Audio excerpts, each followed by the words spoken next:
Hello, friend or not yet friend. Welcome back to Mary's Test Kitchen. It's been a while. Today, we're finally making the third in a series of vegan lunches that will make your friends jealous. But the recipe for these tasty little jackfruit tuna sliders makes enough to share, so you can decide whether you're feeling generous or not. Are you new to jackfruit? This is the kind you want to get.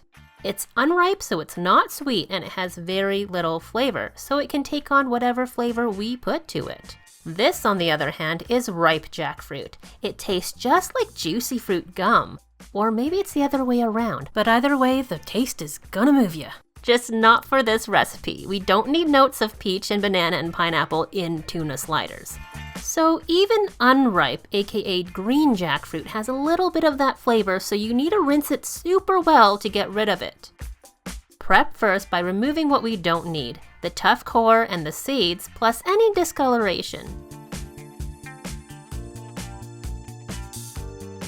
The rest is this fibrous stuff which resembles flaked tuna fish. Rinse it in a bunch of water and squeeze the chunks so they fall apart into flakes.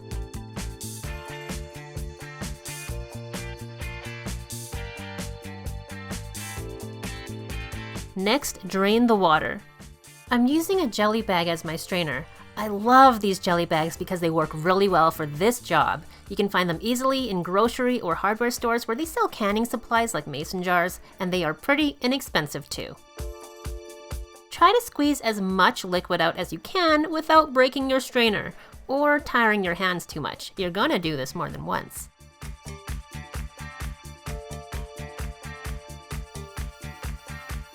Now give it a taste. Don't worry, it looks kind of weird, but it's not gross. It will probably still be a little fruity tasting, so just repeat a few times until the flavor is pretty much gone. After your last rinse, squeeze the jackfruit as dry as possible. From 2 cans, I got about a cup when I packed it down. But previously, I've gotten the same amount from only 1 can, so you might only need 1. Depends on how much core got packed into your can of jackfruit. After all that exercise, you really deserve these sliders, so let's get into it!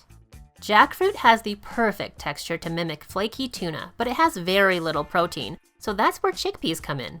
Chickpeas are not only a great source of protein, they are full of iron, which is important for energy and your red blood cells, and magnesium, which supports bone health and your blood pressure. And that's just the tip of the iceberg. But this is a recipe tutorial, not a health show, so let's move on. You'll process your chickpeas so they can blend in with the flaky jackfruit. If you don't have a food processor, just mash them with a potato masher or a fork or whatever you have handy. Just use what you have to get the job done. Then in a large bowl, mix in celery and red onion. Since the jackfruit has next to no flavor, we need to add flavor. One of the main seasonings to make this tuna tasting is nori confetti. I just took a regular sheet of nori and blitzed it in a blender. If you don't want an oceany flavor, leave it out. These are your jackfruit tuna sliders and there are no rules. As always, the full printable recipe link is in the description below, so don't worry if you missed anything on screen.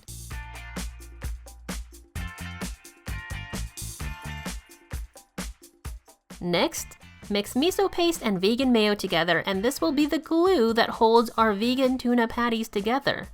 This organic miso paste is called white miso, even though it's brownish yellow. It has a nice light flavor, very savory, kind of like soy sauce but much more mellow, and some might say complex. Miso is typically made with soybeans, but if you don't want soy for whatever reason, you can substitute with chickpea miso. And the mayo is my aquafaba mayo recipe, but you can use any type of mayo you like. I like homemade because it's just a lot cheaper than buying.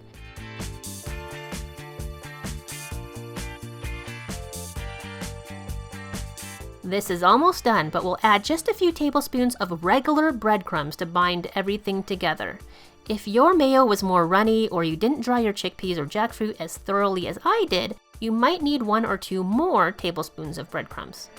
After you're sure you have the breadcrumbs really well combined, let this sit for 5 minutes just to let them really absorb the moisture. Meanwhile, mix together your crispy coating, starting with panko. Panko is a Japanese style of breadcrumb. It has a lighter, crispier texture than regular breadcrumbs. And nutritional yeast, which most of you know is an inactive yeast that has a sort of chicken soup base-like flavor, sort of cheesy, sort of nutty. don't be fooled by its weird name. It's good stuff, and you should totally have it in your pantry at all times, even if you're not a veg head.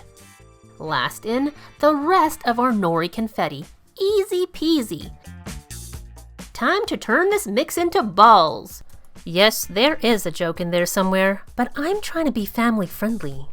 I like using a scoop so all the patties turn out even sized, or as close to that as clumsy me can manage.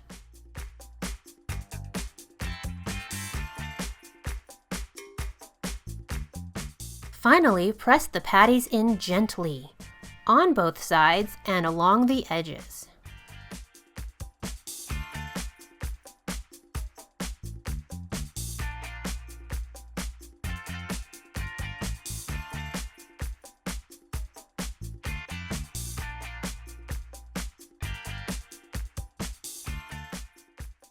Now these little cuties are ready to fry up. If you're eating right away though, get your slider fixings ready now. If you're making these for later, just keep going. Add a little oil to the pan and heat it up over medium-high. When the pan is hot, add your tuna slider patties. The oil helps them not stick to the pan and adds the crispy texture.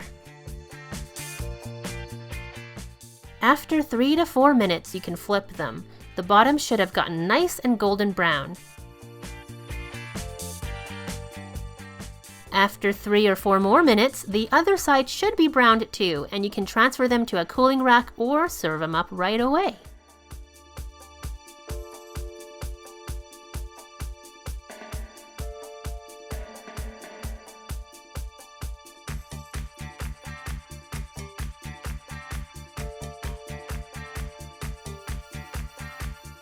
I like a nice soft warm bun for these tuna sliders, so I zap them in the microwave for 10 seconds.